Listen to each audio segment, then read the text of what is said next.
Hello friend, welcome back to my YouTube channel. Let's talk with AJ. Today in this session we are going to talk about Constitution of India second part. जैसा कि आप लोगों ने मेरा पहला video देखा होगा, उसमें कॉन्स्टिट्यूशन ऑफ इंडिया के फर्स्ट पार्ट को डिस्कस किया गया है, जो कि उसमें आर्टिकल 1 से लेकर 4 तक है। आज हम सेकंड पार्ट को डिस्कस करेंगे।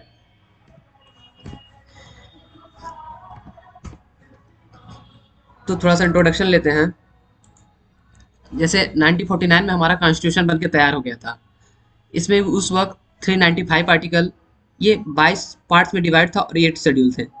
अगर हम प्रेजेंट की बात करें तो अब हमारे पास प्रियम्बल के साथ 470 आर्टिकल, ये 25 भागों में डिवाइड है और 12 शेड्यूल है।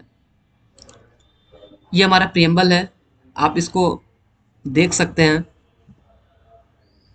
अब हमारा स्टार्ट होता है part 2, evolution of Indian constitution, article 5 to 11। तो आर्टिकल 5 क्या कहता है? मेरा लक्ष्य ये रहेगा कि आपको सारे आर्टिकल शार्ट वे में समझा दूं कि आर्टिकल का मेन पॉइंट क्या क्या है।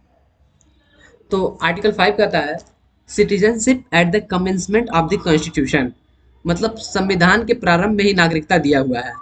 जैसे अगर कोई है तो उसका जन्म भारत में हुआ हो, उसके माता पिता का जन्म भारत में हुआ हो और संविधान लागू होने के से 5 वर्ष पहले तक वह भारत में रहता हो। आर्टिकल 6 क्या कहता है? Rights of citizenship of certain person who have migrated to India from Pakistan, Pakistan से इंडिया आए लोगों की नागरिकता। आपको पता ही होगा कि हमारा देश आज़ाद होने के बाद 2 भागों में विभाजित हो गया, एक इंडिया एक पाकिस्तान। जिसको जहाँ रहने का मन किया वो वहाँ रहा। जैसे पाकिस्तान से कुछ लोग इंडिया आए, इंडिया से कुछ लोग पाकिस्तान गए। तो पाकिस्तान से इंडिया आए लोगों की नागरिकता के बारे में हमारा आर्टिकल 6 बताता है।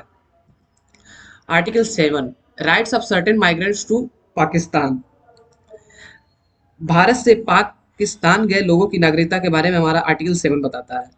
मतलब कि भारत से पाकिस्तान चले गए हों और वहाँ वहाँ से वो चले आए भारत में, तो वो आर्टिकल 7 के अंतर्गत आता है। Article 8, rights of citizenship of certain person of India और Indian origin residing outside India, Bharat के बाहर रह रहा बच्चा भारत का नागरिक होगा यदि उसके माता पिता भारतीय हैं तो। ये आपको आर्टिकल 8 समझ में आ गया होगा। आर्टिकल 9 के बारे में बात करते हैं। Persons voluntarily acquiring citizenship of a foreign state not to be citizen, विदेशी नागरिकता लेने पर भारत की नागरिकता अपने आप समाप्त हो जाती है। Article 10, continuance of the rights of citizenship, नागरिकता का बना रहना जब तक कोई अन्यथा कार्य ना करे।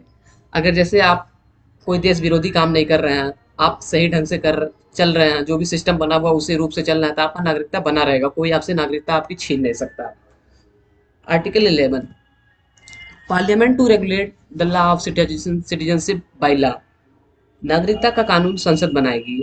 वो बिल द्वारा पेश होगा, बिल जो भी उसमें कुछ बदलाव करना होगा नागरिकता को लेके वो संसद बना देगी। आप जैसे देखे होंगे अभी भी CA NRC आ चुका है, जो कि बिल द्वारा संसद में पेश किया गया, संसद के दोनों सदनों और राष्ट्रपति द्वारा उसको पास किया गया। तो ऐसे ही मतलब आर्टिकल 11 कहता है कि कोई जो भी इस पे लॉ होगा वो पार्लियामेंट बनाएगी।